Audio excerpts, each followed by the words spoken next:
Hola amigas y amigos del Portal del Villegas, esta es la edición del día jueves que hacemos con Nicole Rodríguez. ¿Cómo estás, Nicole? ¿Bien? Bien, acá esperando este 18 aburrido. Ya vamos Bueno, a hablar de eso. Ya vamos a hablar. eh, Nicole me sugería y me ha parecido estupendo que hablemos de algunas cosas relacionadas con nuestro continente y creo que el mejor punto de partida es el informe que virtió, me imagino que es la institución de las Naciones Unidas que dirige doña Madame Bachelet respecto a los crímenes, graves crímenes contra la humanidad que se han estado cometiendo en Venezuela. Ustedes si han visto la prensa o la van a ver en el curso del día, verán el detalle. Estamos hablando no, como dice el informe, de un caso o dos, sino que una política sistemática de crímenes, tortura, amedrentamiento dirigido desde arriba. Esto no es no es que se haya ido por la libre algún organismo de seguridad cuyo jefe decidió ir más lejos de lo que el patrón sabe. Maduro sabe perfectamente la información de estas personas de las Naciones Unidas, es de que las órdenes venían desde Maduro mismo y todos los demás de su círculo íntimo. Así que he ahí el faro luminoso de Latinoamérica de don Alejandro Navarro. Me pregunto si el señor Navarro considerará esto digno de ser tomado en cuenta o va a decir lo mismo que sus amos en Venezuela, que todo esto es meramente una campaña orquestada por Estados Unidos, que en Venezuela no pasa absolutamente nada, no se le toca ni la punta del cabello a nadie, a ninguna oposición, a nadie. Déjame agregarte algunas cosas con respecto a este informe para separarlo del informe que hizo la alta comisionada de Derechos Humanos, porque efectivamente este informe emana desde de la Organización de las Naciones Unidas, pero no es del departamento de Michelle Bachelet, sino más bien que es una investigación independiente que pidió la Organización de las Naciones Unidas. Ahora, lo que hace y lo que es relevante con respecto a este Perdóname antes que informe. se me vaya, perdóname que te interrumpa, pero ahí hay una cosa muy curiosa. ¿Por qué las Naciones Unidas le pide a otro grupo, otra organización de las Naciones Unidas, hacer lo que le compete a la organización que dirige Michelle Bachelet? Se trata de que hay dudas sobre su competencia, sobre su informe. El informe, yo me acuerdo perfectamente, no fue tan duro, ni tan claro, ni tan preciso como este. ¿Qué pasó? Que se le encarga, se mandata a otro grupo para hacer este informe. Lo, bueno, hay algunas respuestas que te puedo dar, otras que no las sabemos. Uno también tiene que ver con la burocracia de las Naciones Unidas, que está llena de departamentos que doblegan las mismas misiones, digamos. Y dos, porque este informe que viene desde la organización, que es independiente, con funcionario independiente, después puede significar una votación. Ahora, lo relevante es que, independiente de lo que diga, con respecto a las violaciones sistemáticas, que es bastante duro el informe, además de hacer una lista, tú no, mencionaste a Maduro, que es tremendamente relevante porque lo identifican como una de las personas que lleva a cabo estas violaciones sistemáticas a los derechos humanos, él y junto a varios otros ministros, pero hay una lista de 45 personas con nombre y apellido. ¿Por qué es relevante el tema del nombre y el apellido y de esta lista de personas? Porque si bien no es un informe que pueda sancionar a Venezuela, porque eso solo lo hace el Consejo de Seguridad de la ONU, sí esto la ONU lo puede llevar a la Corte Penal Internacional.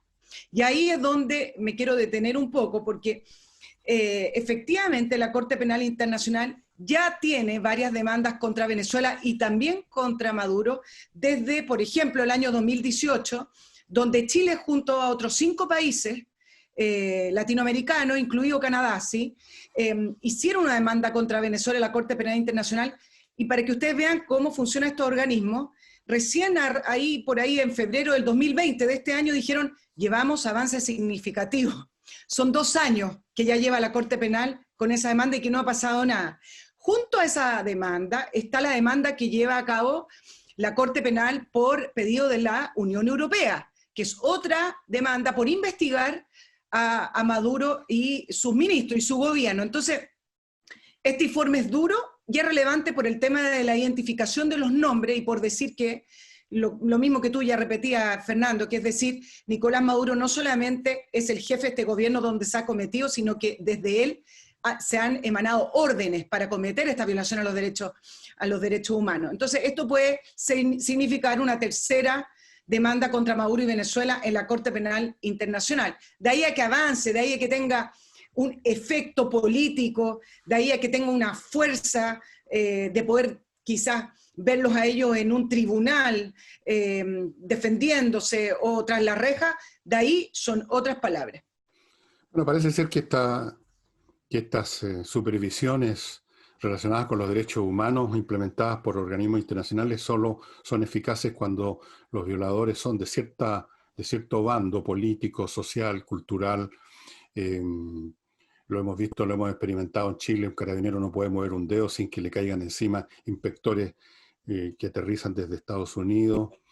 Y en cambio, Venezuela, como tú estás contando con tanto detalle, sigue cascando.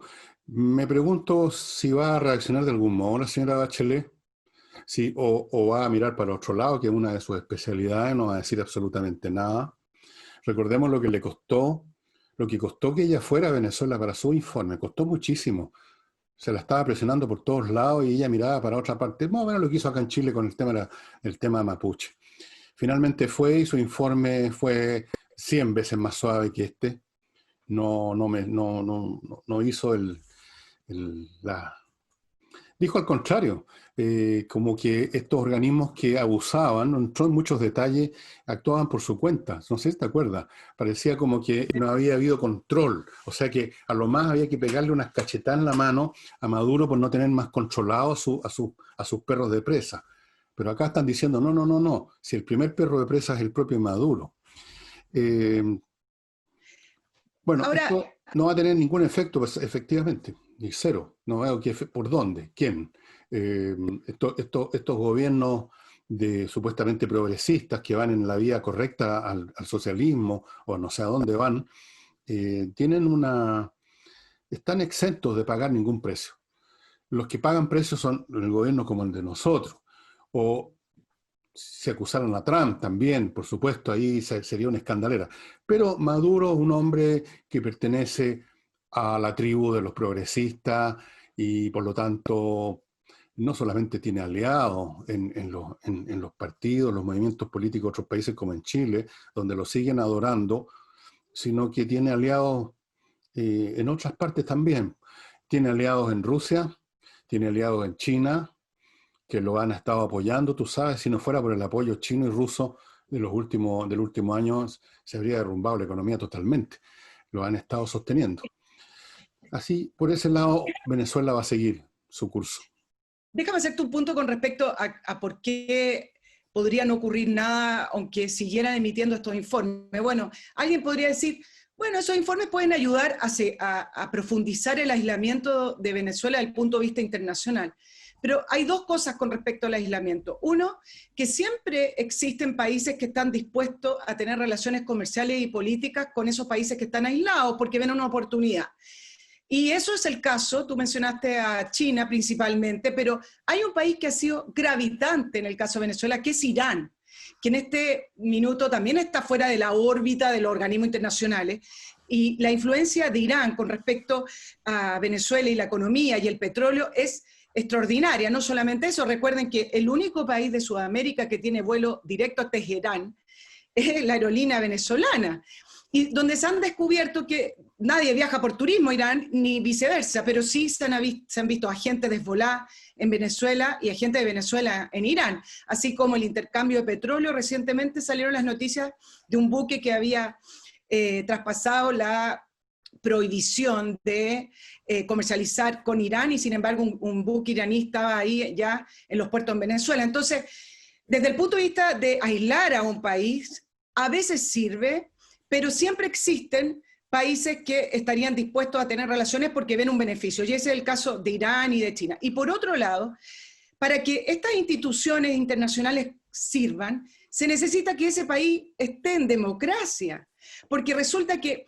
un informe de esta naturaleza y con la gravedad de las imputaciones significaría, por ejemplo, que se levante un congreso a destituir a aquel presidente que está violando los derechos humanos y su gobierno, o incluso que se levante la gente, como a ti te gusta decir, estas manifestaciones ciudadanas. Pero eso ocurre en democracia, y el problema que generalmente estas graves violaciones a los derechos humanos, las graves violaciones de todo tipo que constata este informe, no se dan en países que están viviendo democracia, son países que están viviendo dictadura. Obviamente, sí, sin duda que sea tal como tú lo estás diciendo. Veas el caso de Estados Unidos. En Estados Unidos, y que llevan ya como 3 meses con disturbios más fuertes incluso que los que han habido, que los que hubieron en Chile, llevan 3 meses. Es un país que está sobrado de organismos policiales, tiene una milicia que es la Guardia Nacional, que aquí en Chile no existe, por ejemplo, tiene el FBI, tiene la policía local, municipal, digamos, los COPS, los pacos que ustedes ven en las seriales, tiene, y otros organismos que ni siquiera conocemos. Y el gobierno norteamericano ha sido absolutamente incapaz de reprimir eso, por algo llevan 90 días. ¿Por qué? Porque es una democracia. Y en estos tiempos, además, en que ha imperado en todas partes este discurso, este movimiento que he estado tratando de perfilarlo a lo largo de varios programas, esta oleada sentimental, valórica, que lo ha ido cambiando todo, hace imposible lo que antes habría ocurrido fácilmente en Estados Unidos. Los habrían barrido a balazos de las calles esos tipos. Esa es la realidad. Quizás ustedes no sepan o no se acuerden, pero, por ejemplo, en las manifestaciones que hubo en los 60 en Estados Unidos contra la guerra de Vietnam, hubo estudiantes muertos, les dispararon. En otros casos en que han habido revueltas en Los Ángeles, no hace tanto tiempo atrás, bueno, unos 20 años, también se disparó y nadie consideró que eso fuera ilegal. La policía está para eso, si hay tipos que están asaltando y quemando, se les dispara, y si mueren, bueno, mala suerte. Ahora eso es imposible. La policía no ha matado a nadie en Estados Unidos en todo este tiempo, fuera de la muerte, digamos, en relación a las protestas, no estoy diciendo en relación a otros actos delictivos. No ha muerto nadie, no han usado armas, fuerza letal. Han tenido toda clase de problemas para controlar y no han controlado en absolutamente nada. Y en algún momento incluso el presidente Trump, ¿te acuerdas?, anunció, vamos a sacar a la Guardia Nacional y vamos en media hora resolvemos el problema. No lo hizo. O sea, no lo hizo en la forma como lo anunció, porque lo detuvieron, lo pararon, porque no se puede hoy en día, dentro de este contexto de esta oleada mental, emocional, de derechos humanos, de esto y lo demás allá, no se puede en una democracia. Por supuesto, sí se puede en un país como Venezuela, sí se puede en Irán, y parece que se puede también en Rusia, donde no hay democracia en la práctica, pueden envenenar a un tipo, pueden hacer lo que se les dé la gana. En Cuba también pueden hacer lo que se les dé la gana, pero no son democracia, efectivamente. Déjame darte solamente una opinión con respecto a lo que tú hablas. Efectivamente, hoy no están los tiempos para que la policía ejerza ese nivel de fuerza que tú das, por ejemplo, en las manifestaciones, las protestas por la guerra de Vietnam. Pero mira lo que ha pasado en Bielorrusia, que si bien es un pequeño país, como lo titulan algunos medios, el último dictador del mundo, que yo no estoy de acuerdo, que es Lukashenko, lleva desde el 9 de agosto protestas en las calles, y si ustedes miran la cantidad de fallecidos, son contados con los dedos. Creo que hay 4 o 5 personas fallecidas en unos incidentes medio confusos. Pero el nivel de manifestaciones en un país que nunca ha tenido democracia, donde ha gobernado este dictador por más de 20 años, incluso en esas condiciones políticas, él no ha sido capaz de controlar o de impedir que se manifiestan en contra de él. Y curiosamente, y acá viene la parte chistosa, porque la realidad que está viviendo el pueblo de Bielorrusia no tiene nada de chistoso, es que en la reunión con Putin, por primera vez desde las manifestaciones, él volvió a mencionar, y te lo dije en un principio cuando comenzaron estas protestas, que su solución es un cambio a la Constitución, que pareciera ser que es la monedita de cambio para cualquier problema que surjan en los países. ¿Qué constitución puede surgir desde esta dictadura en Bielorrusia propuesta por él, donde los órganos electorales y plebiscitarios están en manos de Lukashenko? Claro, bueno, es muy interesante este fenómeno de que los estados parecen con muchas más dificultades y a veces imposibilitados de usar fuerza letal o fuerza más decisiva. E incluso voy a poner otro ejemplo, aparte del que tú pusiste, que está muy correcto, y que es bien impresionante, siendo quienes son los protagonistas. China. Ustedes recordarán que en los años 70, 80, por ahí, el incidente Plaza Tiananmen, donde una protesta, no estaban quemando nada, era una protesta, se juntaron varios miles de personas en la Plaza Tiananmen y les tiraron los tanques encima y dispararon a mansalva y el conteo de muertos fluctúa en algunos casos entre varios cientos o varios miles. No está claro eso, pero fue una matanza. Bueno, el mismo Estado chino en Hong Kong ha sido incapaz, no ha cometido ese tipo de salvajada. Fíjate, es un Estado totalitario, un Estado que controla a la gente de todas las maneras, pero no sé si viste esas imágenes de un policía atrapando a una niñita que estaba tratando de arrancar. Bueno, todos lo vimos. Y eso solo, a la niña no le hicieron nada, no la patearon, no le dieron un lumazo, desde luego no le dispararon. La atraparon como hay que atrapar a alguien que está arrancando. Tuvieron que hacerle un tacle y sujetarla. Nada del otro mundo, diría uno en otros tiempos. Uno ni siquiera pensaría dos veces en eso. Y ahora eso produjo un escándalo mundial. Entonces, es interesante cómo se ha instalado, con qué fuerza se ha instalado, salvo en regímenes muy extremos como el de Venezuela, porque por supuesto siempre hay excepciones, cómo se ha instalado esta dificultad de los estados para usar el último recurso de todo estado a lo largo de toda la historia humana hasta ahora, que es el uso de fuerza letal o la amenaza de usarla. Ya nadie cree que se va a usar.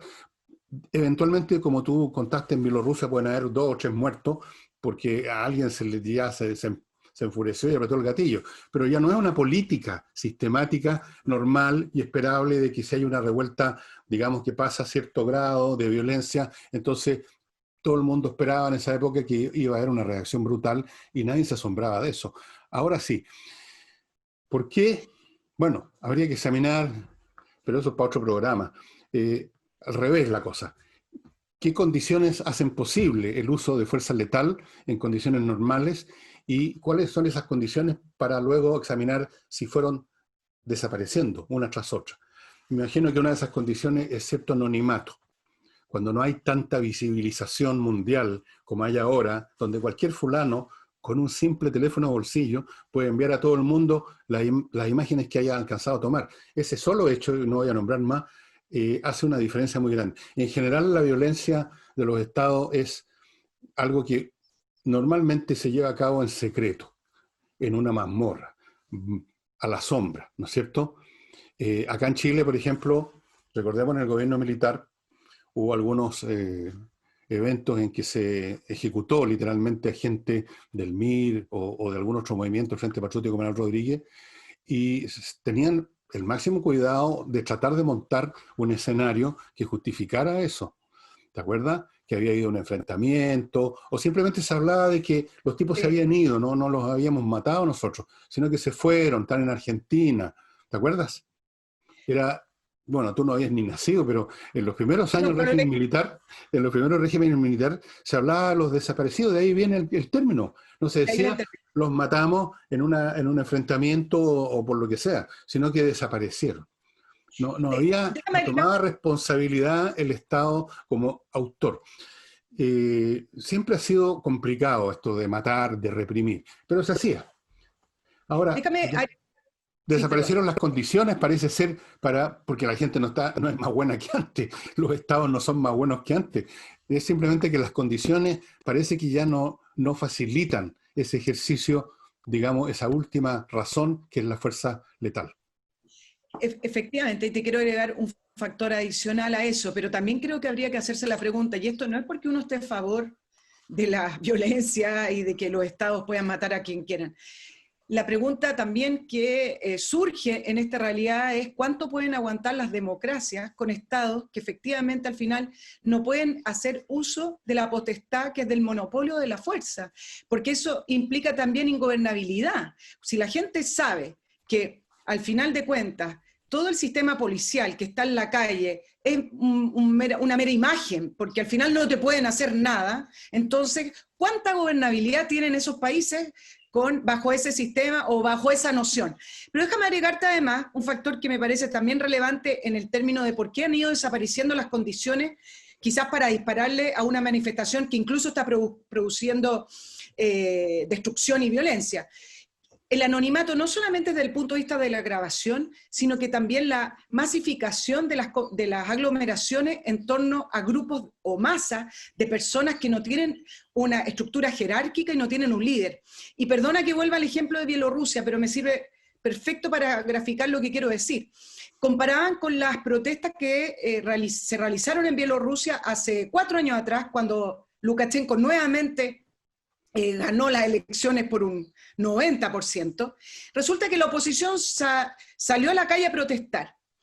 Salió a la calle a protestar como oposición. Entonces, ¿qué es lo que hicieron? Detuvieron a los líderes de la oposición y se llevaron a los máximos dirigentes de la oposición y las protestas terminaron. Pero hoy en día las manifestaciones de este tipo no existen a través de un liderazgo, sino que se van creando a través de estas redes sociales o de la manera en que sea que se van formando, pero es una masa heterogénea de personas, donde no se le puede apuntar a uno, y que yo creo que en parte es lo que le pasó a este gobierno en octubre. No tuvieron cómo identificar. Estoy hablando en términos genéricos, ya no estoy hablando hoy de las causas judiciales, donde sí hay condenados, pero en términos genéricos en la calle, no tuvieron a quién identificar como el organizador o la persona clave en la destrucción del metro, porque son distintos grupos que al final se fueron articulando. Y esa dificultad se da prácticamente en casi todas las manifestaciones. En Francia pasó lo mismo con Macron y los chalecos amarillos, salvo la diferencia que después justo uno de los líderes de los chalecos amarillos se quiso presentar de candidato, pero en general esa masa que sale a la calle también hace y complica el actuar policial.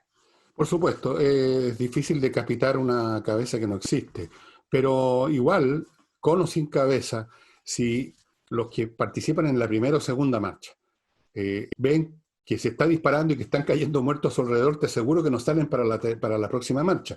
Es decir, esa posibilidad de que aparezca una nueva marcha, un nuevo líder espontáneo, o ninguno, o alguien el que coordina con el celular, eso se hace posible porque la gente está tranquila de que no los van a matar. Entonces, claro, tú no los terminas nunca de reprimir, pero si hubiera una represión de verdad, y hay que aclarar las cosas hoy día porque nos faltan los tarados que les gusta interpretar todo a su pinta. Si hubieran represiones brutales, con una masa crítica de víctimas, te aseguro que con o sin dirigente la gente no sale de nuevo porque hay una especie de cálculo instintivo de la gente. ¿Cuál es la probabilidad que me toque algo serio? ¿Cuál es la probabilidad que me llegue un lumazo? Por ejemplo, en manifestaciones que yo vi de cabro cuando estaba en el colegio, en el centro, nunca lo voy a olvidar y lo puse en mi base de datos. No se le disparó, era una manifestación de profesores, creo, no sé qué diablo, pero los carabineros repartieron lumazos, ahora creo que no siquiera tienen luma, no, creo que no, repartieron lumazos diestro y siniestro, y yo me acuerdo de ver un caballero que ni siquiera era parte de la manifestación, que iba con la cara cubierta de sangre porque le habían abierto el cuero cabelludo, un lumazo, y te aseguro que con ese tipo de acciones la gente no volvía. O sea, salvo que tú seas masoquista, si no quieres que te muelan a palo o que te baleen, no sale. Y entonces, claro, y además no hay líderes que tú puedas decapitar. Entonces el movimiento se queda sin dirección. Al final de cuentas, es muy difícil.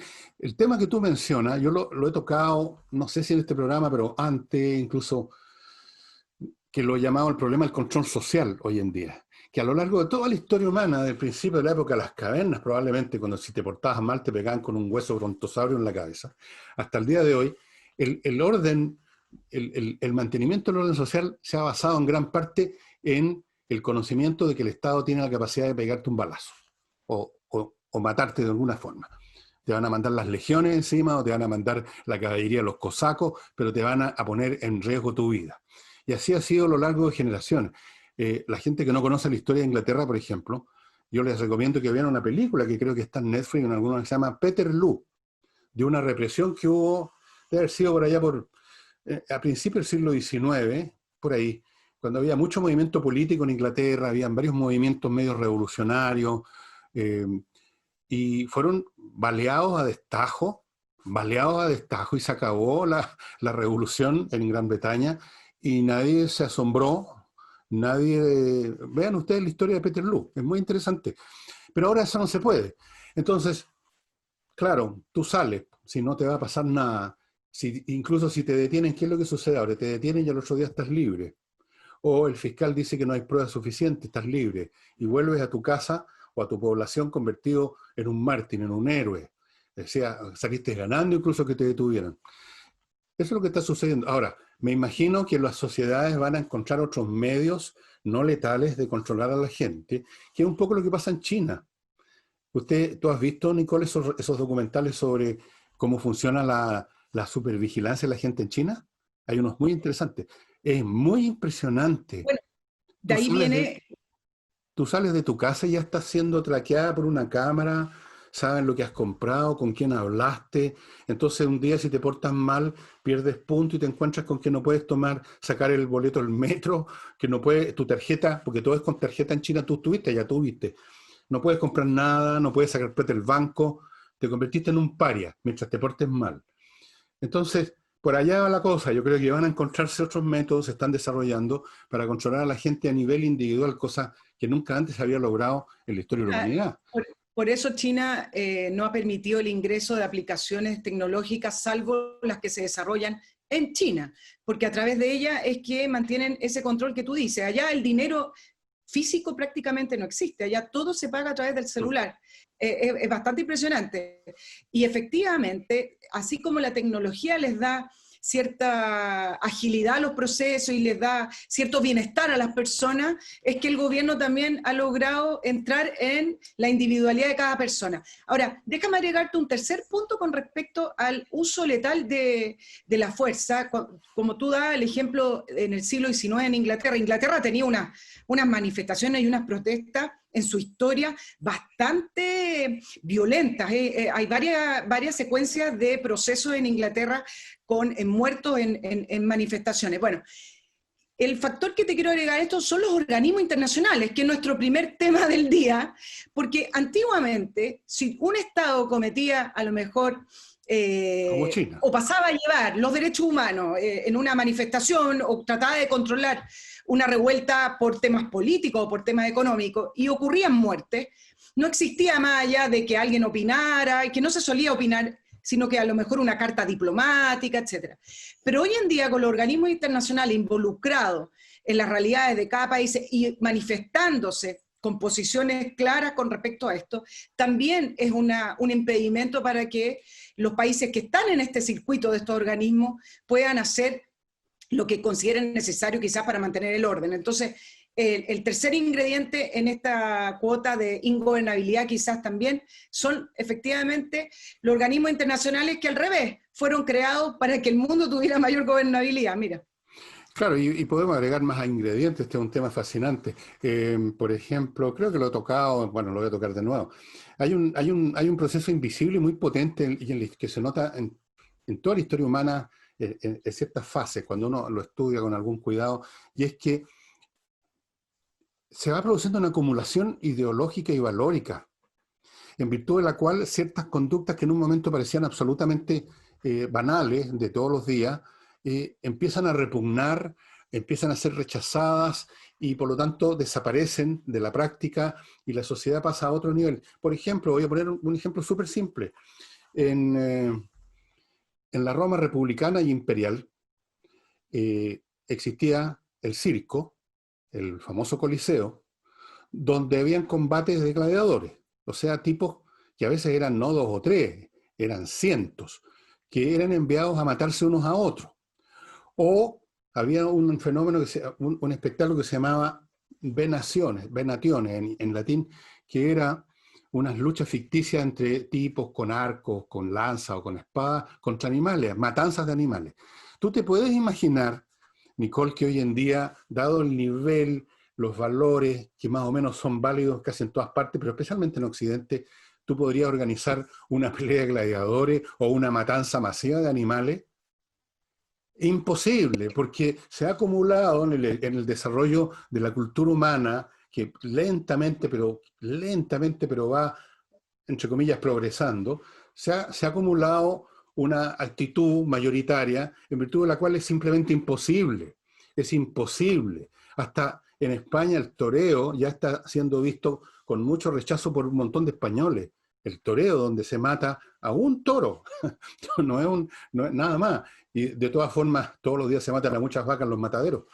Ese fenómeno es invisible porque se va apoderando simplemente de las conciencias de las personas, que las transmiten a sus hijos, y eso va creciendo lentamente, no se nota, hasta que llega a estas masas críticas en virtud de las cuales gente que está en organismos nacionales o internacionales o personas comunes y corrientes, ya se les hace imposible imaginar ciertas cosas o practicar ciertas conductas, que van quedando cada vez más al margen.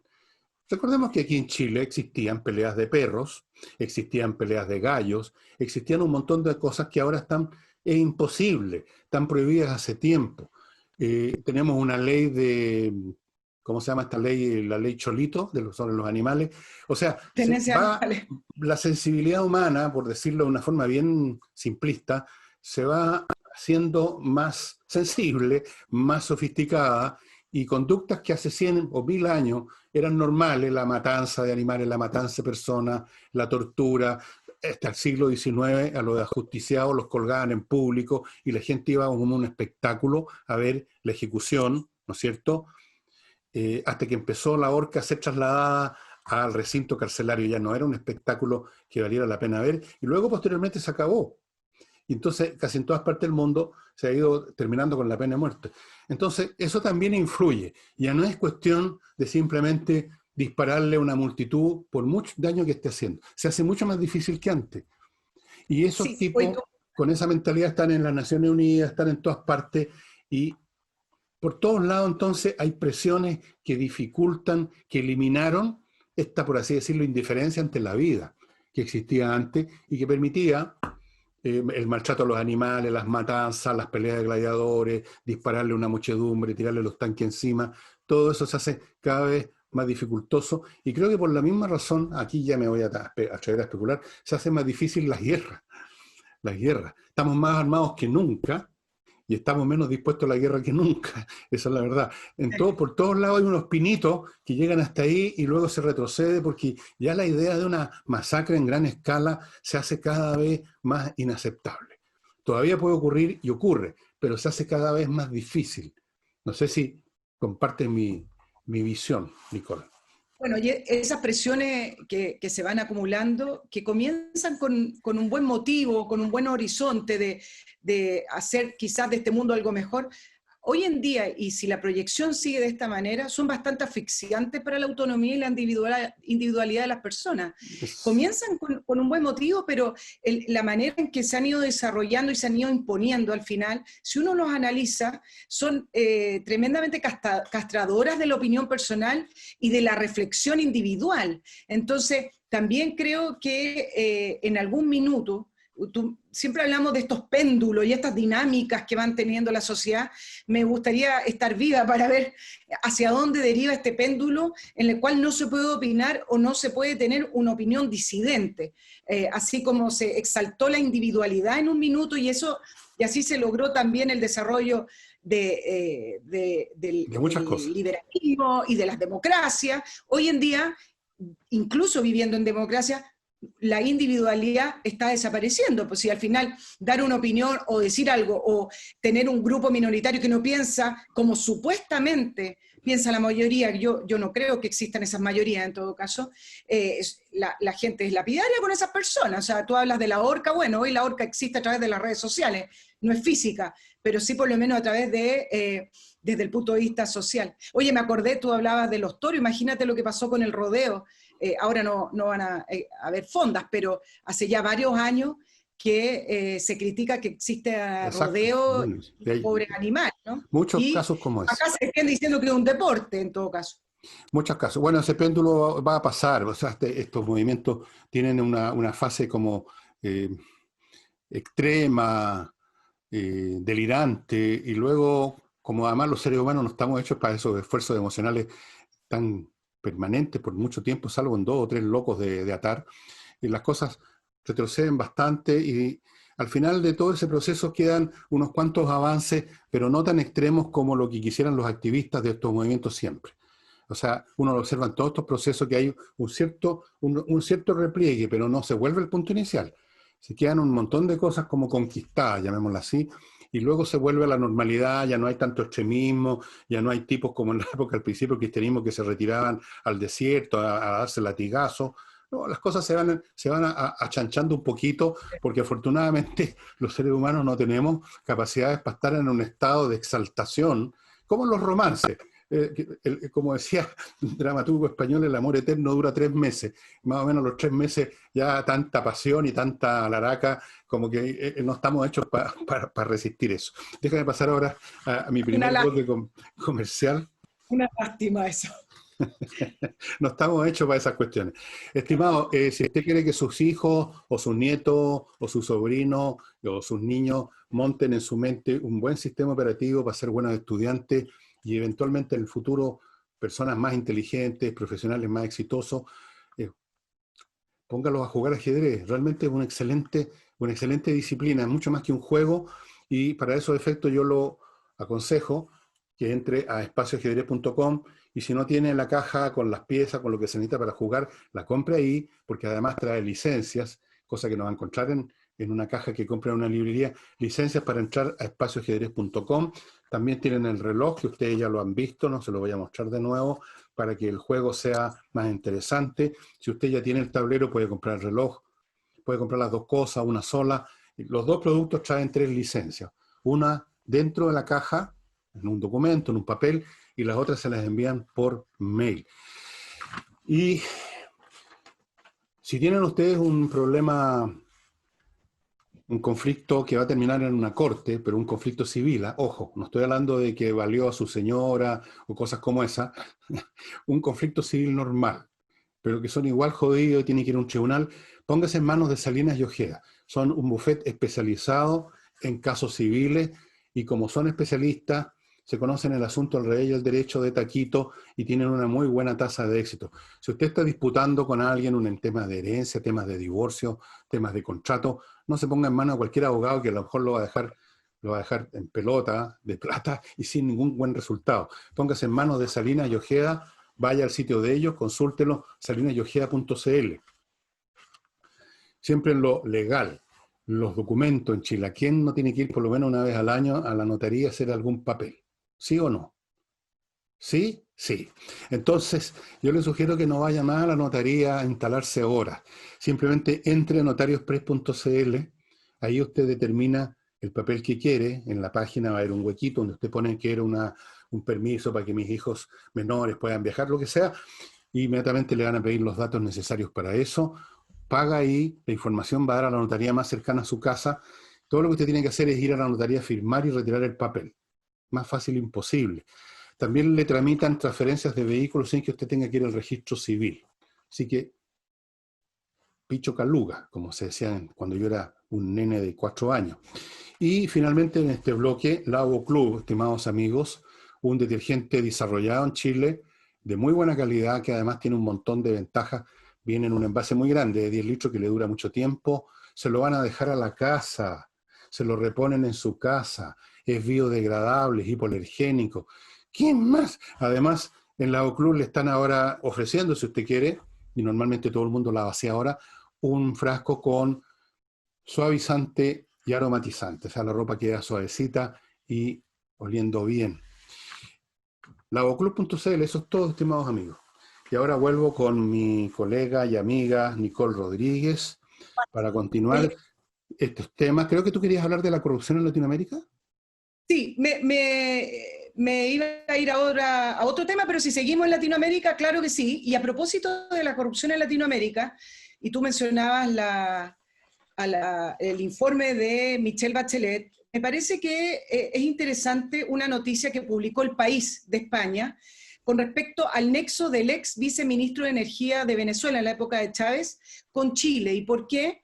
Porque según este informe que publicó El País, que es producto de una investigación tanto periodística como judicial, porque el ex viceministro de Energía está detenido en España por lavado de dinero, indica que este personaje intervino en la licitación de la línea de transmisión eléctrica en Chile, Ancoa Alto Jahuel, en el año 2009, para que se ganara la licitación la empresa española Elecnor.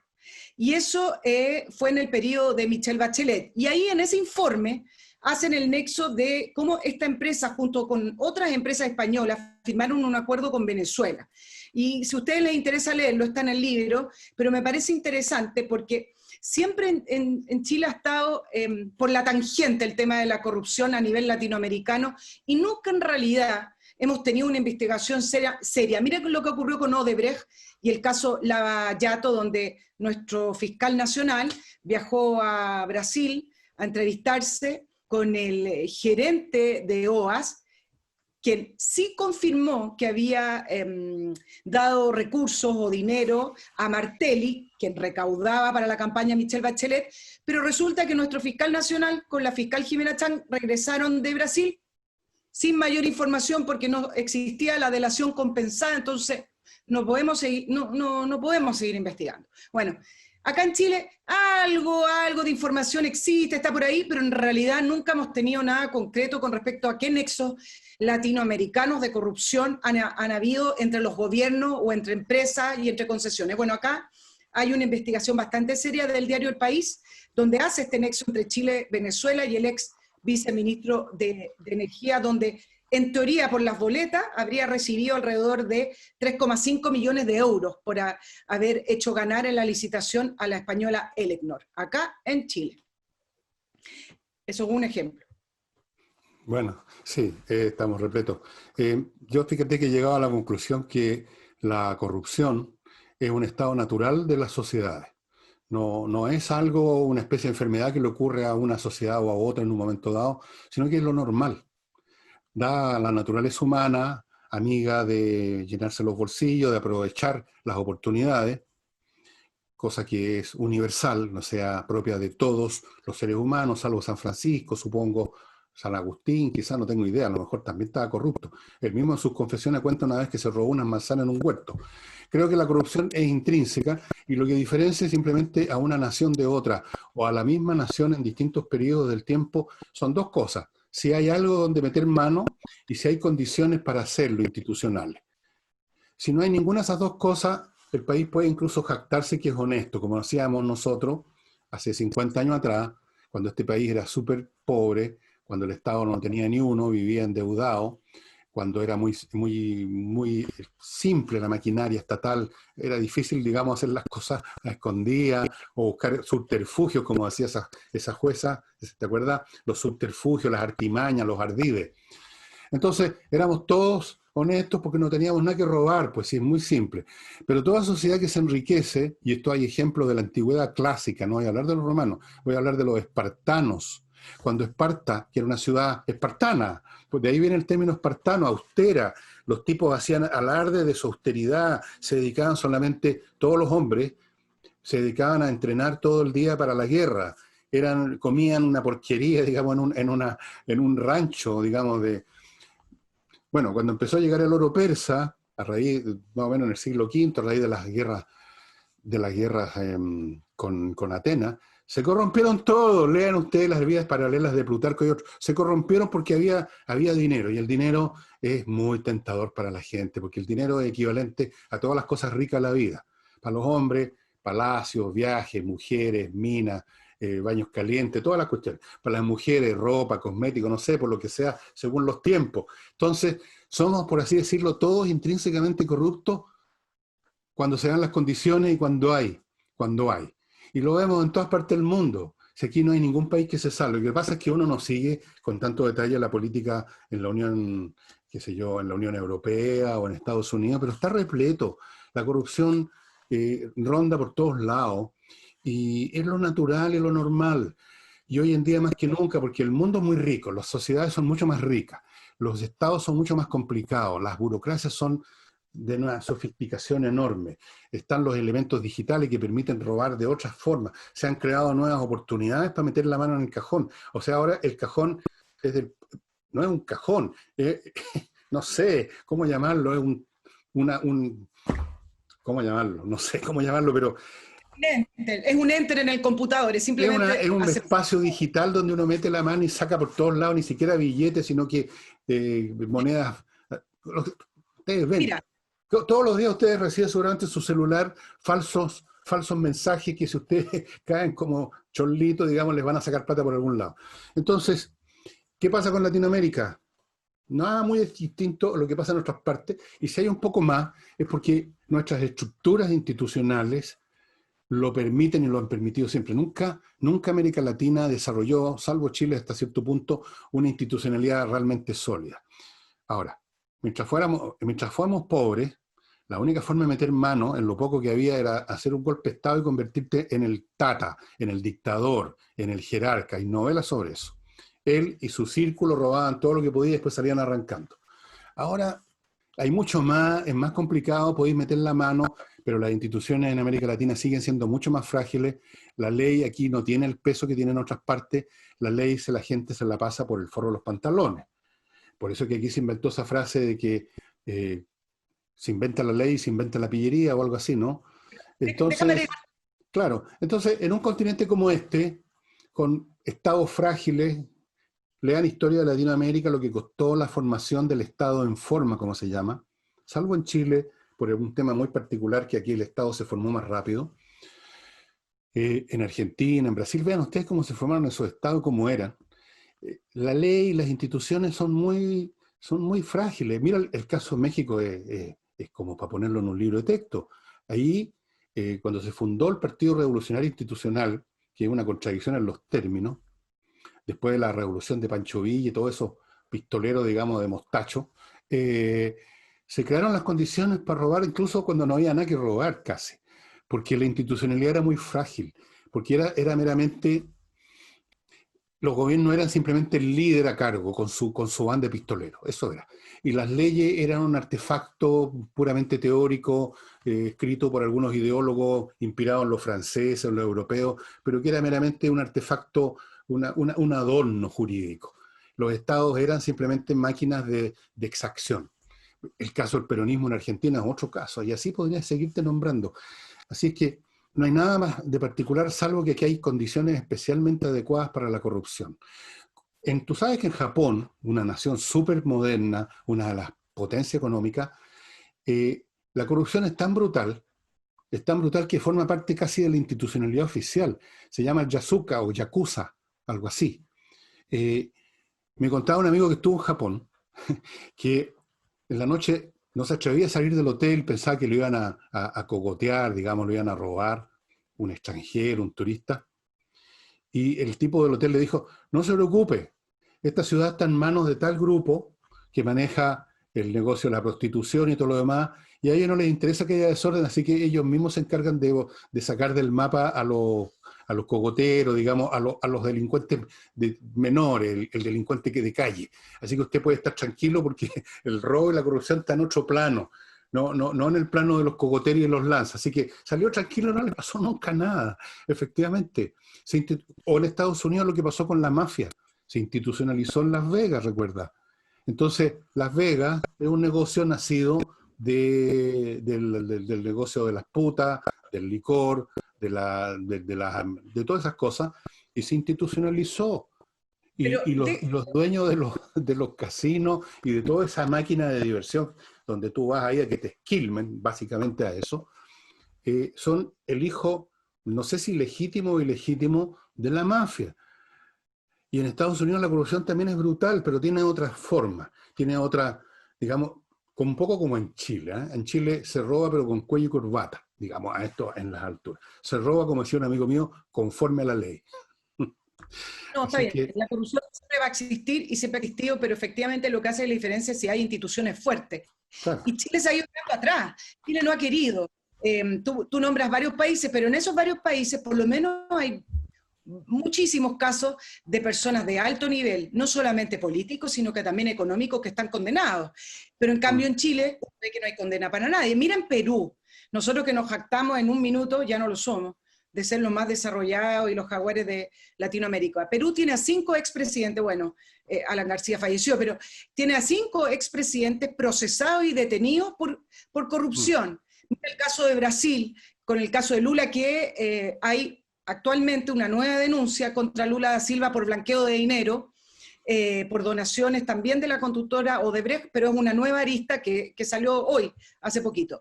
Mira el caso, por ejemplo, de México, donde ahí efectivamente, hace algunos capítulos de programa atrás hablamos de como un estado fallido, que México no tiene un potencial para ser un país desarrollado, tiene recursos naturales de sobra, para no estar en la posición que está hoy. Sin embargo, es tan institucionalizada la corrupción que tiene, que ahí está marcando el paso. Y las últimas declaraciones de AMLO, en ese video donde sale el hermano recibiendo una mochila con dinero, diciendo que eso no es corrupción, eso era para la campaña, para la causa, para la democracia. Era para los pobres del África Central, era para las misiones.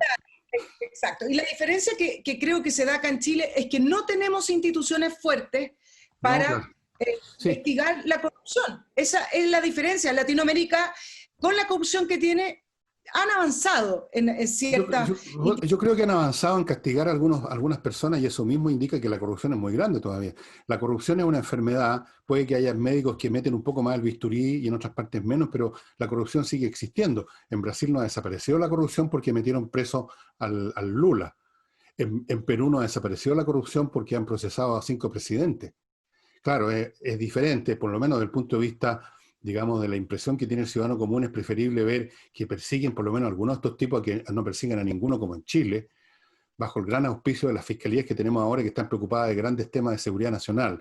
Entonces, en algunos casos no los siguen porque hay demasiado interés. Eso lo hace peor. Pero la corrupción como tal es como un cáncer. Tú a lo mejor lo operas o no lo operas, quimioterapia o no, pero al final el cáncer es el mismo. Y probablemente no. Es como el chiste de Jesucristo cuando lo llevaron a resucitar, a curar a alguien, a mejorar a alguien, y dijo: esta weá es cáncer, no tiene remedio. Bueno. Estamos conversando de esto además porque mañana, día viernes, se vota la destitución de PPK, de Vizcarra, de Martín Vizcarra, en el Congreso peruano. Entonces, a raíz de eso también surgió, y por un contrato que es bastante burdo, un contrato con Richard Swing, un supuesto cantante, por $50.000. Entonces, ¿por qué te lo traigo a colación? Porque me llamó la atención la encuesta con respecto al apoyo de Martín Vizcarra, porque es tan bajo el apoyo que tiene el Congreso, es tan bajo, y Martín Vizcarra, a pesar de las muertes que tiene por el virus COVID, aún mantiene un 57% de apoyo de la ciudadanía, porque a pesar de la grabación, donde trata de ocultar el contrato con el cantante, y a pesar del manejo del COVID y a pesar de la crisis económica, siguen considerando que este presidente, que no tiene mayoría parlamentaria, por lo menos intentó y ha intentado avanzar en su agenda contra la corrupción y algunas otras medidas, y sigue contando con el apoyo de las personas. Las personas consideran que lo que hizo Vizcarra con este cantante es incorrecto, pero no es de extrema gravedad, bueno, como para destituir. Eso mismo muestra la gravedad del problema en Perú, que se tenga ya que poner las esperanzas en una persona como él. Esto es como esas personas que ya no te creen, que están con una enfermedad terminal y ya no creen en la ciencia médica, entonces recurren a las médicas y a los médicos que vienen como espectros en la noche. Eso mismo muestra que estáis jodidos, digamos, en definitiva. Perú tiene que estar muy jodido para que sostengan a Vizcarra como una especie de salvador, o una especie de gallo con una escoba limpiando. Pero en fin, déjame tú a mí ahora salir adelante con mi segundo bloque comercial, que incluye, y parto con entrenainglés.cl, que como ustedes saben está dando clases online que son muy fuertes. Todas las clases online de cualquier cosa son muy potentes porque uno está totalmente concentrado. Va a aprender inglés porque además los profesores de Entrena Inglés son profesores. No son simplemente alguien que sabe inglés, son profesores, y además son profesores de inglés. Usted va a aprender. Cualquier duda, mande un mail a coordinación@entrenainglés.cl, y yo le sugiero que tome el curso porque el inglés sirve para todo hoy en día. Y para lo que sirve hoy en día para vender un inmueble, con lo difícil que está la cosa, es Hey. Es el corredor más rápido de Chile. Se los doy firmado, me consta. Vende, realmente uno no sabe cómo, pero vende. Este tipo, insisto, es capaz de venderle hielo a los esquimales. es capaz de venderle arena a la gente que vive en el desierto. Es impresionante. Hey sabe vender, lo hace rápido, sabe también encontrarle arrendatarios, sabe administrar arriendo si usted es rentista. Todo lo que tenga que ver con tratamiento, venta, arriendo, manejo de inmuebles, se la sabe toda. Ángel Hey, comuníquese con él. Y no olvide que Miclimo inició una campaña que se llama Súmate a descontaminar, especialmente para la gente del sur que tiene esta costumbre de prender chimenea y envenena su casa y toda la ciudad. Pero además ahora con una promoción increíble. Usted compra los dispositivos, que además les van a servir en verano, las chimeneas no sirven para refrescar la casa, y usted tiene 60 días para ver. Si no le gustó, si se arrepintió por motivos para mí absolutamente inconcebibles, ok, devuelve el aparato y le devuelven la plata. 60 días, promoción única en Chile. Así que comuníquese con Miclimo. Nicole, ¿qué más tiene para contarnos? Me gustaría poner sobre la mesa el tema de las declaraciones del ministro Pérez y de la autoridad sanitaria en Chile. A mí me parecen escandalosas cuando ayer el ministro Pérez dice que en la lucha contra el COVID no hay límites, y explicando esto de que la autoridad sanitaria puede entrar a los domicilios. Hoy dice la autoridad sanitaria, la Seremi, que la salud pública hoy es la que está mandando en este momento. Entonces, déjeme detenerme un poquitito porque por lo menos son temas debatibles. Primero decir que la Constitución asegura la inviolabilidad del hogar, y eso es independiente de la autoridad sanitaria. Y dos, por lo menos para que los ciudadanos, ya que estamos tan participativos de todo, nos cuestionemos, ¿realmente una autoridad puede no tener límites en la lucha contra una pandemia o con el argumento sanitario? A mi modo de entender, la democracia sí tiene límites los poderes del Estado independiente a lo que estén luchando, y menos si se trata de un virus en el cual otros países han demostrado que se puede combatir o se puede convivir, no combatir, de otra manera. Entonces, cuando un ministro dice que no tiene límites, a mí me parece que se equivocó de enemigo, porque me hubiera gustado escuchar del ministro de Interior que no tiene límites para combatir la violencia, que no tiene límites contra quienes incendian los predios en la Araucanía o contra quienes volvieron a destruir los semáforos en Plaza Baquedano después del arreglo que hicieron. ¿Por qué se equivoca de enemigo el gobierno? ¿A quién le tiene susto? Entonces se tiran contra la ciudadanía con esta especie de guardianes de la salud, y también me cuestiono y digo, ¿quién le dijo a este gobierno, ya que tanto que se le pregunta a la ciudadanía y se plebiscitan las cosas? ¿Quién de la ciudadanía le dijo a este gobierno que todos nosotros renunciábamos a nuestros derechos y nuestras libertades con el argumento de que ellos nos cuidaran sanitariamente? A mi modo de entender y a mi modo de ver, hasta el minuto nadie ha renunciado a esos derechos y libertades. Bueno, el gobierno se arroga este derecho de poder cuidarnos, y a mí me parece que aquí hay un malentendido con respecto a lo que significa el cuidado del COVID, y han pasado a llevar lo más básico que hay en democracia, que son las limitaciones del poder del Estado. Vote por Nicole Rodríguez. Candidata Bueno, a nada, no sé, pero el asunto tiene... no soy candidata a nada, pero me cuestiono que en Chile no se levanten voces más críticas con respecto a lo que está haciendo la autoridad del punto de vista de pasar allá las libertades y los derechos de las personas. Tanto que sale el clamor ciudadano, nos van a hacer un plebiscito para construir la constitución que queremos. Somos capaces de escribir nuestra constitución y no somos capaces de cuidar nuestra salud. ¿Por qué no miramos quizá el ejemplo de otros países? Van a decir, bueno, es que no somos Suecia. Bueno, pero si tú crees en los principios, tú crees en los principios. A mí me parece que hoy el argumento sanitario es simplemente una excusa, y quieren tratar de subir su popularidad en este gobierno, haciéndose parecer el superhéroe de la salud cuando no lo son, y han pasado a llevar en todas sus limitaciones los poderes que le entrega la Constitución. Bueno, está bien, tienes razón en algunas cosas, en otras es un tema muy discutible. Las democracias, por democracias que sean en situaciones extremas, se suspenden los derechos. En este caso específico, la cuestión es no si el Estado tiene derecho a suspender los derechos democráticos, como de hecho los tiene, por ejemplo, en el caso de una guerra, por ponerme en una cuestión que nadie discutiría. La cuestión es si en este caso particular se justifica esa suspensión, si va a servir de algo, Yo he sido bien escéptico en cuanto a que la enfermedad se propaga igual y se va a seguir propagando igual, como lo ha demostrado todas las demás distintas políticas públicas que se han llevado a cabo en todos los países, y al final vuelve a aparecer este asunto en Israel, que se están un poco jactando, que ellos lo habían hecho también. Resulta que tuvieron que cerrar el país de nuevo porque estaba explotando la cosa. En Francia, tengo un amigo que vive allá y que también en un momento dado se jactaron de lo macanudo que era el sistema de salud francés comparado con el de nosotros, y resulta que tienen como 10.000 casos diarios ahora. No hay política que funcione con esta cuestión, vamos a tener que enfermarnos todos al final. Si eso, se los vuelvo a decir, eso es lo que va a ocurrir. Ahora, lo que más estoy contigo es que da lata un gobierno que hace todos estos aspavientos de autoridad y no son capaces de ponerle freno a estas bestias que se han desatado en el país, en las ciudades, en la Araucanía, en todas partes, y no se atreven con ellos porque por lo que hablábamos al principio del programa, porque con esa gente ya habría que emplear fuerza letal. Nicole, dejémonos de cuestiones, si eso es. ¿Cómo te enfrentas tú a la CAM sin la capacidad o la posibilidad, siquiera la posibilidad o el derecho de usar fuerza letal si ellos te van a disparar a matar? Pero el gobierno no se atreve.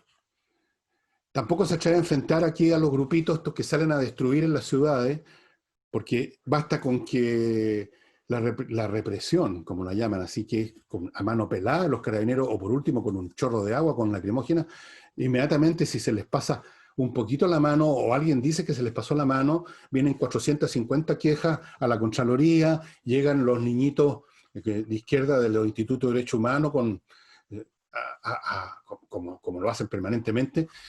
Bueno, entonces es re fácil, pues, una familia que está en su casa, a lo mejor están reunidos 8 personas, fíjate tú. Personas normales, decentes, sanas, que no se han enfermado ni se van a enfermar, pero entonces no van a ofrecer ninguna resistencia. Entonces ahí viene el Estado y te abre la puerta y entra con carabineros si tú pones cualquier problema, y hacen un show de un Estado que tiene autoridad. Por supuesto que es irritante y injusto, y es casi una farsa. Porque ojalá pusiera Pérez efectivamente un décimo de toda esa autoridad, esa bravuconería jurídica contra los que están destruyendo este país, y es que ya no lo destruyeron, ¿eh? Porque el proceso continúa y va a continuar. Contra eso, ni una palabra, ni una palabra. Déjame agregarte lo siguiente para que no parezca esto como un alegato emocional, sino que más bien el nivel de contradicción. No, está bien, pero quiero agregar para nuestros auditores como el nivel de contradicción en los mismos fundamentos. Cuando se habla del derecho a la salud por sobre todas las cosas, que lo ha repetido este gobierno con todos sus ministros, pero resulta que cuando hablan del plebiscito dicen hay que compatibilizar el derecho social, perdón, el derecho a la salud con los derechos políticos.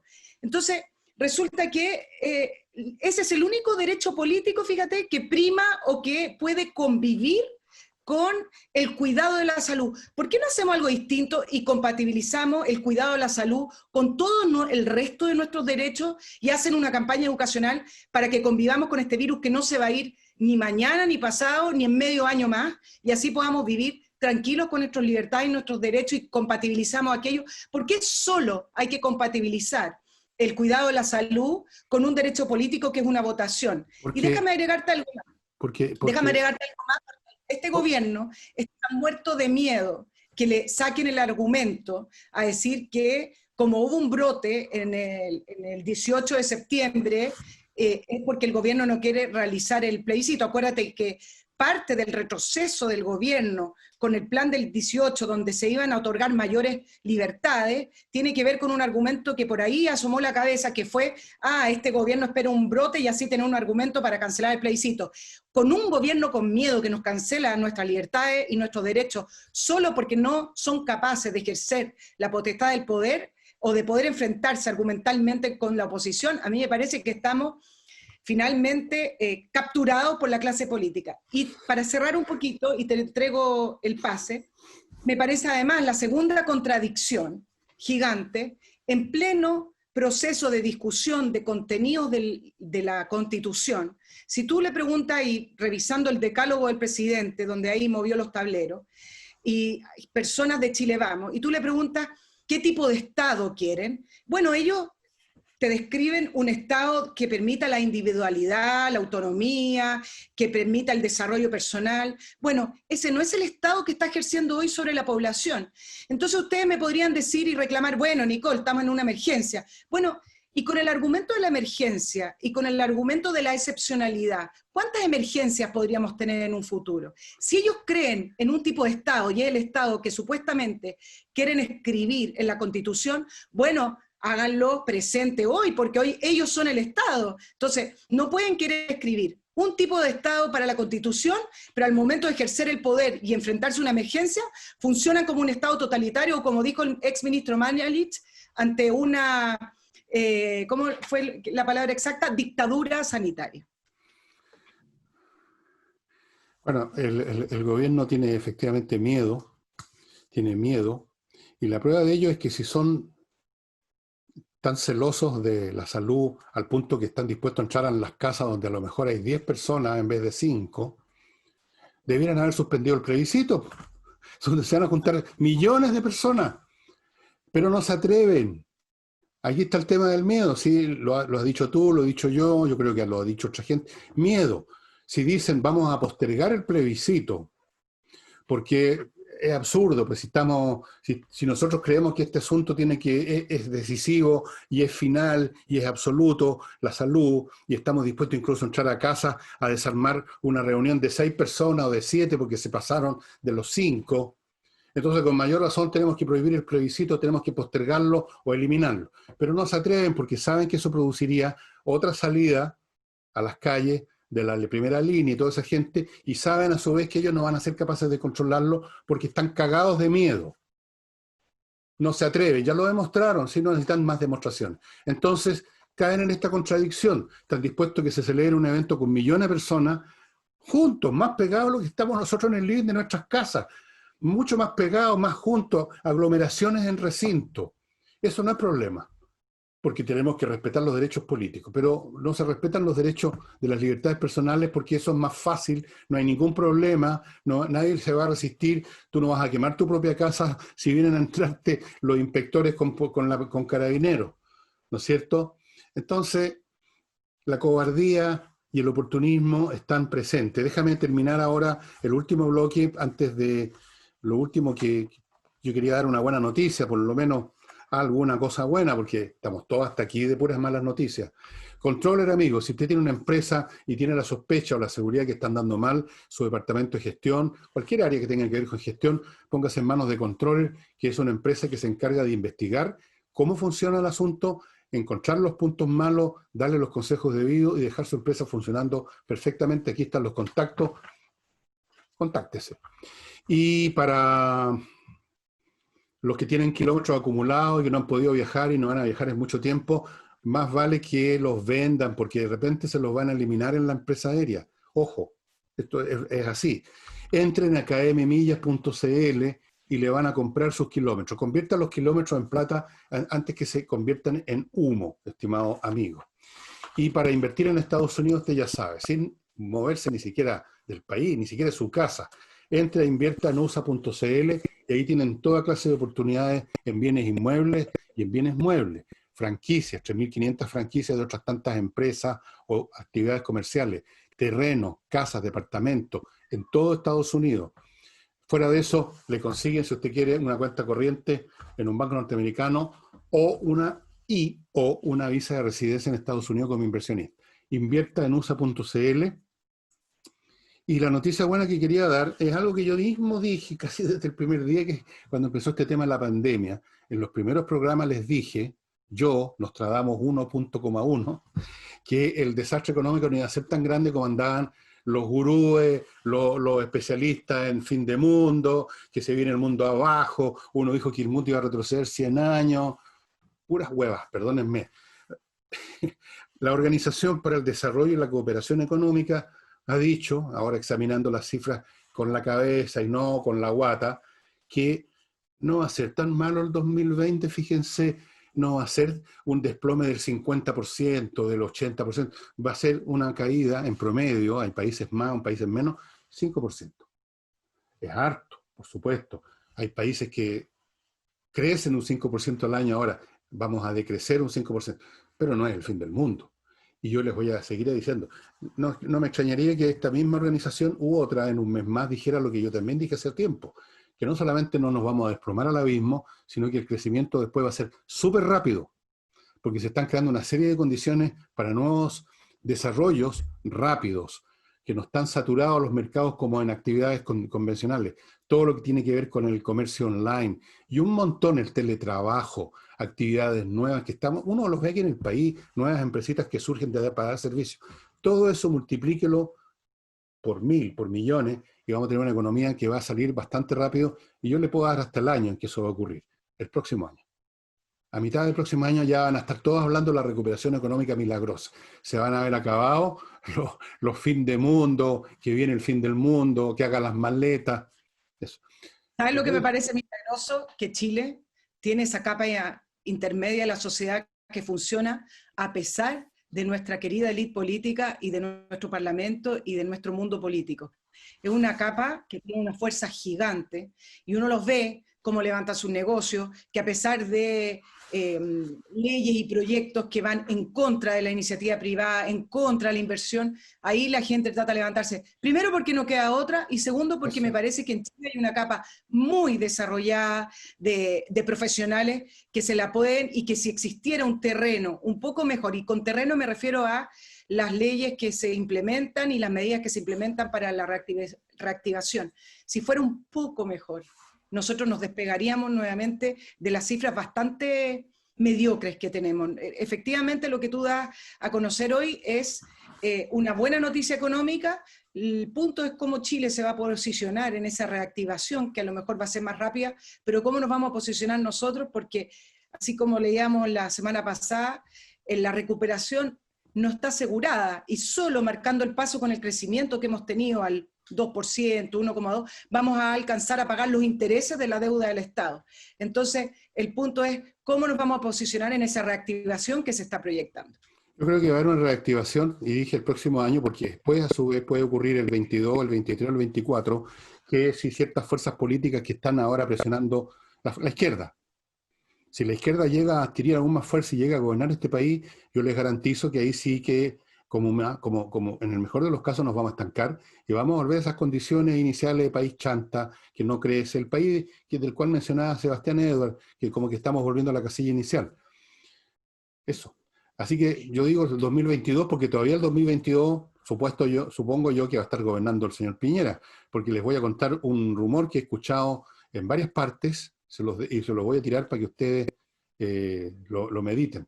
Ese rumor dice que si el apruebo gana en forma, por mucha ventaja, como algunos dicen que va a ocurrir, el presidente de la República va a renunciar. Y eso significa, ustedes ya pueden imaginar, cuestión que vean quién sucede al presidente en caso de renuncia, etcétera. Eso es simplemente la guerra mundial en colores para Chile.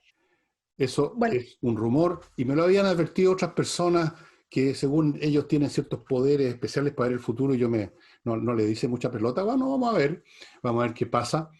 Si el presidente decide, en el caso que la prueba gana por un 70-80%, dice, bueno, en vista de toda esta situación, yo renuncio, me voy, qué sé yo. Más que un rumor, es un argumento que ha levantado la oposición con respecto al poder que puede tener la aprobación del apruebo en el proceso constituyente, y entonces han dicho en algunas declaraciones que se les sale por ahí, que si es tan aplastante ese triunfo, es un deber moral del presidente renunciar. Pero no me voy a hacer cargo de eso, sino que quiero terminar el programa diciendo una verdadera buena noticia. Quiero alabar una institución pública en Chile, y es el callado y calladito, pero profesional trabajo que ha realizado el Metro, porque el lunes abrieron 3 nuevas estaciones en la línea 4, y ahora solamente faltan 2 estaciones para tener el 100% de la red operativa. Ahora, este ha sido un trabajo sin publicidad, sin nuevas reinauguraciones, porque además de felicidad no tiene nada. Recordemos que en octubre se dañaron 77 estaciones de nuestro metro, y se dañaron gratuitamente, con grupos totalmente desaforados y grupos violentistas cuyos detenidos no están al nivel de la violencia y de la destrucción que tuvo el metro. el costo de renovar el metro, para que no se nos olvide, fueron alrededor o más de 200 millones de dólares. Entonces, si bien quiero aplaudir el trabajo callado y profesional de Luis de Grant, que es el director del metro, y su equipo, que han trabajado rápidamente además para poder volver a tener en pie estas estaciones, yo creo que harían bien en poder tener una memoria fotográfica del día de octubre y los días que lo sucedieron al 18 de octubre con respecto a cómo fueron quedando, porque la memoria es frágil. Las estaciones hoy lucen bastante bonitas, bastante futuristas, quizás se podría decir así, y lucen bien y están operativas, pero me parece que tener conciencia de cómo quedaron nuestras estaciones del metro, quizás incluso poniendo la fotografía de las mismas estaciones para ver cómo habían quedado en octubre y cómo están hoy, nos haría un poco también despertar de lo que se vivió esos meses del 2019. A mí me gustaría además de que tomaran medidas para impedir que se repita, porque dependemos entonces de que estas fuerzas de la barbarie que se desataron en Chile, organizadas, pero también se sumaron con mucho gusto estos grandes segmentos de la población que son personas que viven mentalmente, digamos, en la época de las cavernas. Siempre ha habido mucha barbarie en este país, siempre ha habido un componente de barbarie muy fuerte que en tiempos normales se manifiesta en crímenes brutales, en situaciones que uno no entiende, en barras bravas que salen a destruir porque sí. Hay como un componente casi, yo diría, genético de parte de la población, vandálico, destructivo, feroz, y eso está presente, y dada la debilidad de este gobierno, que ya la mostró en octubre, ¿qué pasa si deciden salir de nuevo a destruir estaciones? ¿Las van a destruir? ¿Con quién los van a detener? Si ya se demostró que este gobierno es incapaz de detener a nadie. Entonces, la pregunta que me hago, ¿cuánto van a durar esas estaciones reparadas, Nicole? Esperemos que duren lo que tienen que durar. Depende de lo que decida la coordinadora insurreccional, no de lo que decida el metro o el gobierno. Si ellos deciden de que vale la pena por cualquier motivo salir a destruir, lo van a hacer y nadie lo va a impedir. Si deciden que no, podemos respirar tranquilos. Si deciden que esta vez no vamos a destruir porque no conviene políticamente, compañero, ahora hacerlo porque viene el plebiscito, pero si perdemos el plebiscito, porque algunos se dan por ganadores ya de antemano, si lo perdemos, ahí vamos a dejar la cagada. Así lo están diciendo, yo lo sé, porque tengo información. Están a la espera. Así que es una buena noticia, efectivamente, pero ojalá que esa buena noticia estuviera acompañada por una segunda buena noticia, que esta vez en las estaciones del metro va a haber suficiente custodia para impedir que empiecen los primeros. ¿Ah? El escolar que rompe una cuestión o que pinta un muro y no se hace nada, entonces pues viene toda la tropa de vándalos. Parar las cosas de un principio. Y eso sería todo. Bueno, tú sabes cómo van a parar ahora las cosas, dialogando, porque salió el protocolo y el procedimiento de Carabineros, donde primero se le pide amablemente a las personas... se sientan en una mesa a dialogar. ¿Qué para la risa? Para la risa. Es para la risa. Este es un país que se ha convertido en un país para la risa. Realmente. Hay 3 llamados al diálogo y luego el cuarto es un aviso de que se van a usar elementos disuasivos. Después del cuarto paso, donde ya han destruido varias se comienza a utilizar, pero siempre con aviso, ¿me entiendes? Como dialogar. No, y además no mucho elemento disuasivo porque llega al tiro el Instituto Nacional de Derechos Humanos a decir de que el gas lacrimógeno le picó mucho en los ojos, que el agua iba con amoníaco, que el carabinero X le pegó muy fuerte al niñito. Para la risa. Yo nunca había visto un gobierno más para la risa que este, te digo, y soy un hombre viejo. He visto gobiernos criminales, he visto gobiernos ineptos, he visto gobiernos mediocres, he visto gobiernos de toda clase, pero gobiernos para la risa, este ha sido el gobierno más para la risa que hemos tenido en toda la historia de Chile, desde Bernardo Higgins en adelante, desde el director supremo hasta ahora. Este es un gobierno de una debilidad, de una obsecuencia, de una hipocresía, como lo ha demostrado, por ejemplo, el ministro Pérez con sus declaraciones, las declaraciones que hace cada vez que queda un descalabro en la Araucanía, las cosas que dice, o sea, mirando para otro lado. No quiero, ya no hay tiempo, tiene que ir Nicole, pero yo no les, o sea, he recibido más información de la Araucanía y ustedes, estimado amigo, todo lo que yo les he dicho, de que esa es una región que literalmente se perdió para Chile, todo lo que les he dicho es poco. Según información que he recibido, ¿saben cuántas personas han muerto ya pero no sale en la prensa, que están totalmente vendidos y entregados. ¿Sabes cuántas personas han muerto ya en la Araucanía? 19. 19. No 4 o 5, 3, los Lusinger y un carabinero aquí, y el pobre Catrillanca, el mártir Catrillanca acá. No, 19 personas. 19. ¿Sabes cuántas casas han quemado? ¿Sabes cuánta gente está abandonando sus casas, sus empresas, sus comercios? Y el gobierno, cuando pasan estas cosas, habla como que esto fuera un delito de un individuo, vamos a perseguir a quienes resulten responsables. Esto es una catástrofe, una catástrofe. Ahí sí que no da ganas de reírse mucho. Ahí yo no, me quedo sin palabras, te digo. Me quedo sin palabras. No sé cómo la historia va a catalogar este gobierno. No sé qué explicaciones van a encontrar. No sé qué razones misteriosas, a lo mejor son los extraterrestres, como he dicho. ¿Quién diablos tiene este poder omnímodo sobre la moneda? O sea, no se puede hacer nada sin preguntarle a alguien más arriba. Aparentemente. Bueno, Bueno, algún día nos enteraremos, supongo. Mientras sí, tanto, Nicole, te deseo que, no sé si tiene sentido decir que pases unas felices fiestas patrias, porque yo no sé. ¿te acuerdas cuando para el 18 el tema más importante era saber si iba a llover o no a llover, para ver si uno iba a las fondas o no? ¿Qué tiempos aquellos, no? Bueno, a mí nunca me ha Era, ido gustado ir a las fondas, lo encuentro la cosa más ridícula. Si uno quiere chupar, chupa en su casa, más barato y de mejor calidad.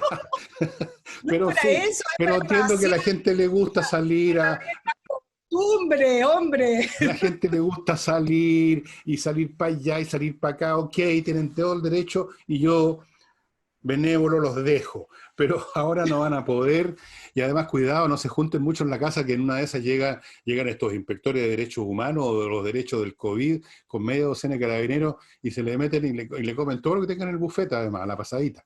Así que, Bueno, como la autoridad sanitaria es la que manda, debería mandar los proyectos al Congreso, debería mandar a carabineros, tú sabes, ahora es la autoridad sanitaria, la dictadura sanitaria. Bueno, en que fin. tengan un feliz 18 igual, compatriotas, ciudadanos y auditores. Chao, voy a cortar el programa. Nos vemos entonces. Recuerden, estimados amigos, que yo mañana es 18, ¿no es cierto? Viernes 18, sábado Así, 19, no hago programa. Creo que me merezco, estoy ya que reviento. Merezco un par de días, siquiera debería tomarme un par de años, pero voy a tomar de 2 días y salgo el domingo, si Dios quiere, si Deus le belt, con Álvaro Salas a hablar de cualquier huevada que se nos ocurra para divertirlos a ustedes.